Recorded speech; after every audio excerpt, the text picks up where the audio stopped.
Nora, I think it's time now to reflect on the board's role. So we've got an issue in Canada, clearly. That can be solved at many different levels, but obviously for companies that can have their model disrupted, it's important for the board to have this on the agenda and to deal with it. So let's hear your thoughts around that. Yeah, Don, you asked me really two questions. One is, what's the link between disruption and strategy? And the other one is, what's the role of the director in strategy? On the first, I think today strategy in many ways is more important than ever. Companies need to have a long-term vision of where they're going and what they're going to offer to their customers that is better than competitors, and how they're going to get there. Otherwise, you risk getting distracted by every entrepreneurial venture that comes along. So you have to know where you're headed. The second thing is, I think what companies don't do enough of is be really explicit about what are the core beliefs or assumptions behind that strategy. What is it that is going to allow you to win? Because if you're very clear around what are the assumptions, is it regulation, is it scale, is it a particular capability that are going to allow you to win? It's those that are being disrupted, as you pointed out, by many of the competitors. The other third element around strategy and disruption is really to assess the strategic risk. I was recently at a GRI risk course for a couple of days, and we were dividing risk into different components. And when you look at strategic risk, one of the tools that they suggested, which I thought was quite clever, is this notion of pre-mortems. Boards spend a lot of time doing post-mortems. What's the hindsight in terms of the investment we made? But on strategies, are we really asking ourselves when we're coming to a direction, what happens if it all goes wrong? What would have to be true for it to fail? And those are the core assumptions behind our strategies, and that's where the risk lies. And those are often where companies get disrupted, because they're making assumptions around regulation or scale or operating models that can become obsolete with the use of technology or other things.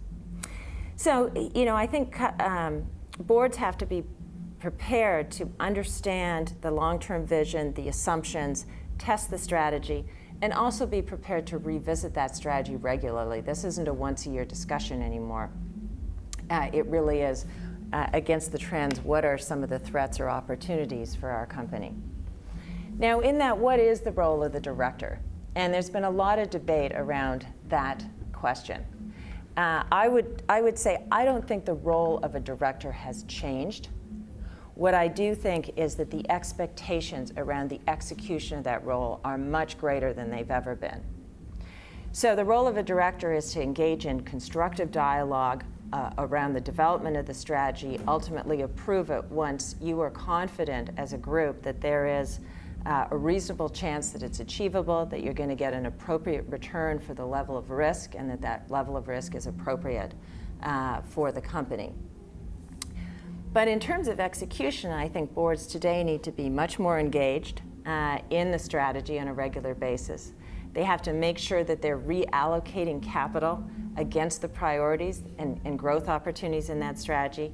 They have to be more forward-looking rather than just looking at current performance and hindsight. You have to be forward-looking to say, are you investing in the talent? Are you allocating the resources, not just the capital, against those opportunities? And you have to push and make sure that both the board and management are working and responding at the pace that some of these disruptors might be. So is complacency and the risk of not doing anything maybe as great as the risk of doing something? So I'd have three pieces of advice for directors out there. One is to really sharpen your external lens. Are you sufficiently aware of the trends of your customers and how their behavior is changing? Of trends not only in your industries, but in other industries that may provide good analogies and insights for what disruptive things might happen in your own industry. And again, I think that has to be done not just through reading, but through experiential learning. I was recently in Palo Alto for 3 days with one of my boards that took the board of directors and the senior management team, and we visited large and small companies of all kinds of disciplines to build a shared experience around what common insights and experience do we now have. So when we have our strategy session and revisit some of those aspects in a couple of weeks, we'll have a common experience in which to refer back to and debate.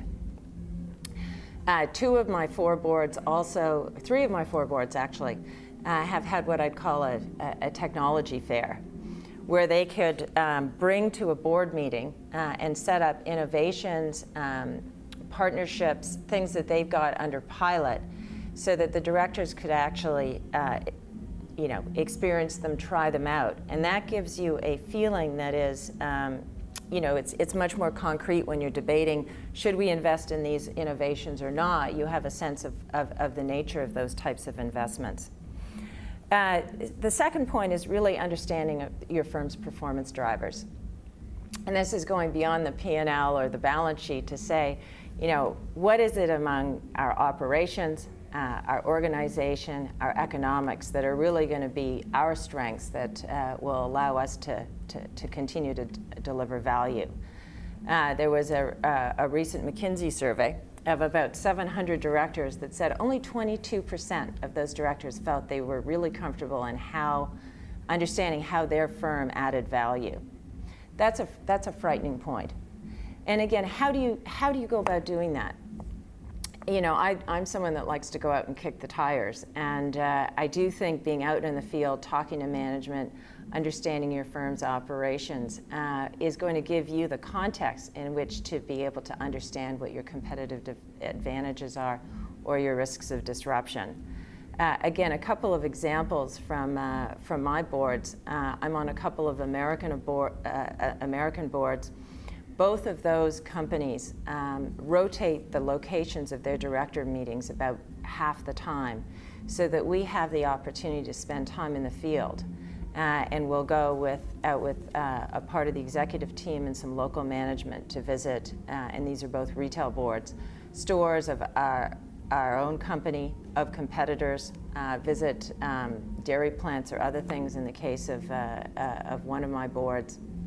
So we have a much better sense of, what is the field like? What are the strengths? Management, you've had time to ask them questions and spend real time.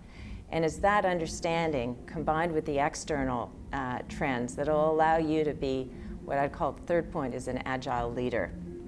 If you understand and are aligned on where you're headed in the long-term vision, then you can be much more effective in the short term in taking decisions around capital, around talent, around encouraging innovation and the pace of change, and in making sure you've got an externally oriented culture to allow you to be able to anticipate and respond to some of those disruptors out there. So I think the role of director, in summary, is the same, but the execution is very different. And I think there's a much greater amount of time and higher expectations around what directors are doing in this area. So Nora, a lot of good tips in there. The one that really jumped out for me is, we all read about these technologies, artificial intelligence, robotics, 3D printing, but there is something about really experiencing it and understanding its application that takes you a step further in thinking about these sort of things. The other panelists sort of, and I love that, the technology fair and whatnot. Any thoughts, ideas around that experiential part and how important that is for boards?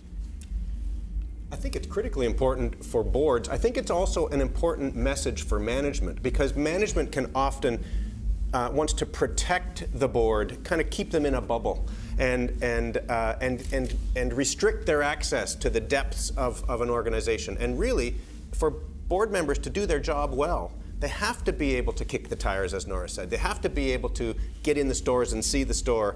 They have to be able to understand what the customer experience really is like. And so that's when board members can really add value, because then they can see patterns from other industries and see how does that apply to this industry. Board members have a big responsibility to be assessing risk and placing it in the context of the environment. So I think there's a very high requirement for board members to have just an intellectual curiosity about what might be possible. And I think that's something that spans both technology and all sorts of different behaviors or changes in practice, that you basically need to be exploring the art of the possible and expanding that definition, because that's the type of issue that you're likely to be facing in terms of a technology challenge or some sort of change in the business model or the environment you operate in. So just expanding those horizons, and you can start very, very modestly, or you can go all in on technology fairs and exposure to Silicon Valley, which clearly a lot of boards are doing. But just exploring the area more is really important. Yeah, Don, I couldn't agree more with Nora's point on experiential learning, and it came to us was as we were starting to release some of the report information, we were doing PowerPoint presentations and lots of videos and stuff, and with management and the board, and I would get lots of head nodding around the table, and people saying, oh yeah, that's important, but then the dialogue didn't convert to, oh my gosh, what are we going to do about this? What's our game plan? Where do we go with it? So it led us to create the Discovery Zone. So we've got a little zone that's at our greenhouse here in Toronto and across the country. And the Discovery Zone has some of the technology. So it's a small space, but it has a 3D printer. It has Oculus Rift goggles. It has Leap motion controllers and a number of the technologies. And as soon as the executives started using the technology, other light bulbs would go off. And this is actually, I mean, we studied it because I was wondering if it was just a curiosity or if there was something in it. And the actual neuroscience of it, if you actually are experiencing it, it lights up different parts of your brain. So you will actually come up with new ideas and new capabilities. So there's a reason why that experiential learning works much better than just absorbing the information. So just think, clearly board education, understand it, intellectual curiosity, experience it. But what about the case, and Nora, you talked about, well, the role of the board hasn't changed. There is something around the execution piece, but is there something here that boards actually need to push? They need to push this agenda. If it's not there, is there a greater responsibility for the board to drive this area in your? I think you have to be careful that you don't try to push the board into being management. Management is accountable for running the company. But the board does need to be supportive of management and but also ask the tough questions and be engaged, right? One of the things that, Michael, you said that came to my mind is there's an old expression around recruiting directors that you don't want a one-trick pony. You want someone who has deep expertise, but also, to your point, is intellectually curious and broad enough that they can learn and be generally knowledgeable. And so I think there's also some implications here around the kinds of talent that we're going to see on boards. That's that combination of deep expertise, so you've got the diversity, but you also need the breadth in terms of engaging with management and being able to look forward and anticipate. And I think there's a real subtlety to that in some respects, because one of the things you're listening for is a dissonance between what you're seeing and what you're hearing. And you're having to interpret that in a fairly subtle way. So if you're hearing lots about innovation, but you're not seeing a lot, that's a dissonance that you really need to understand as a board member, because that says something about execution, or it says something about what management is doing or not doing. So it's that sort of subtle form of curiosity. It isn't specific to deep industry knowledge or subject matter expertise. It's broad management capability or an ability to interpret on kind of an insight basis. I think very often that management can get mired in current reality, the internal view of the world. And the role of the board is to just help them think more expansively, more broadly about the possibilities that might be coming at us, and perhaps more expansively about the pace of change that might be coming at us, because the pace is accelerating. The other interesting thing, Don, is education sessions on these topics are important. Obviously, being aware was one of the key things that we saw in our report. Nora, you talked about board sessions going to Silicon Valley and getting some of that information. We're also seeing management sessions going on. I've got a number of organizations that we're working with that, because of the pace that is going, they're actually putting the two groups together and saying, let's bring the board and some of the top leadership into the same room to hear the stories, so you don't have these conflicted conflicted agendas going on, I would totally agree that it's not the board's job now to do the sensing and to do the decisions on where to go, but they do need to be aware so they understand the implications and bake them into the strategy. The other point that I think would make, and we're early stages in this, but innovation from our perspective is absolutely becoming a much more mature discipline and should be actually managed that way. So thinking about the portfolio of investments that you have, thinking about how you stage gate or manage the process from idea through to commercialization and scale, that is a process that could be governed by the board. Right, so as opposed to deciding the strategies, making sure that we have a portfolio, we're tracking it, we're determining the returns, we're staffing the people and acquiring the talent, and we're addressing the disruptions that could come at us. I think those questions should be asked by boards. So that's a good segue.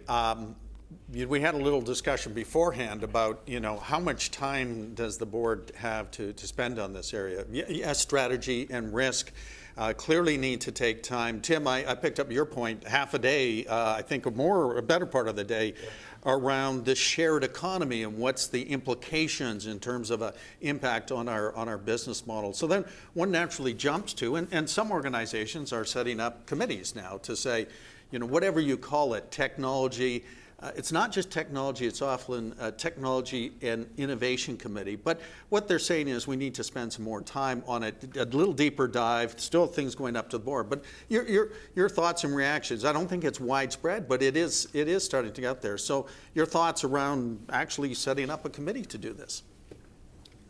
As long as the committee that's set up is thinking about it broadly and expansively, that's the risk is that that committee starts to focus on technology, and technology might not be where the future opportunity or risk happens to present itself.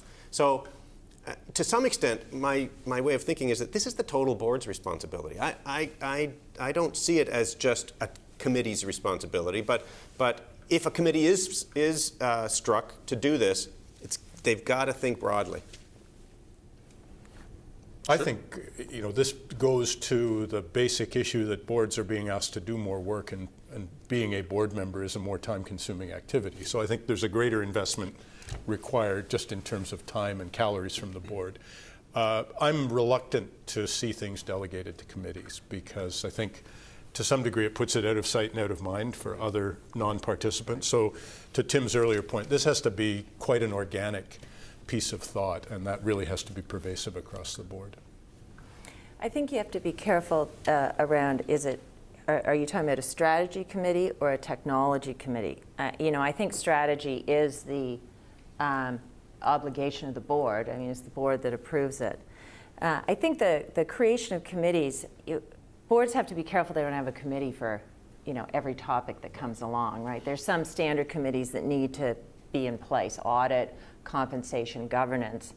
I think depending on the firm and the industry and your strategy, there may be times where you create special committees just like you create if there's a crisis on the board. I happen to chair for one of my retail boards, the digital committee, and they have a digital committee. It's not around technology infrastructure, it's around customer experience. I don't think that committee will be there forever, but it's an important part of the strategy now, and we've created it. But I think you have to be very careful that you aren't delegating to the committee, and that we don't end up with 12 committees on the board, or we'll be doing management's job. So I think as you listen to that, I'd say generally the view is let's keep it up at the board level. But, it's like anything. It's like risk. Many times ago past, there wasn't a risk committee. Risk committees got set up. The question becomes, how substantive is the work? How deep do you need to do? And then to bring it up, not crossing the line, nose in, finger out, and all those good things for directors. But I think it's just an interesting area to watch. Michael, I don't know if you... Well, just one additional comment, and you touched on sort of the fact that we would cover some not-for-profit concepts and topics today. I think in not-for-profit, it strays a little bit toward boards being more operational because typically it's a volunteer board, you're recruiting people for specific talents and skill sets, and you tend to interact with management more in those settings than you might in a typical public or corporate board. So there is a subtlety to that. So that I that's think is good, a little and different. thanks for raising that. And we are going to come back and Yeah. spend some time, because I think there are different Yeah. involvement in those sectors versus, a standard private tech company. But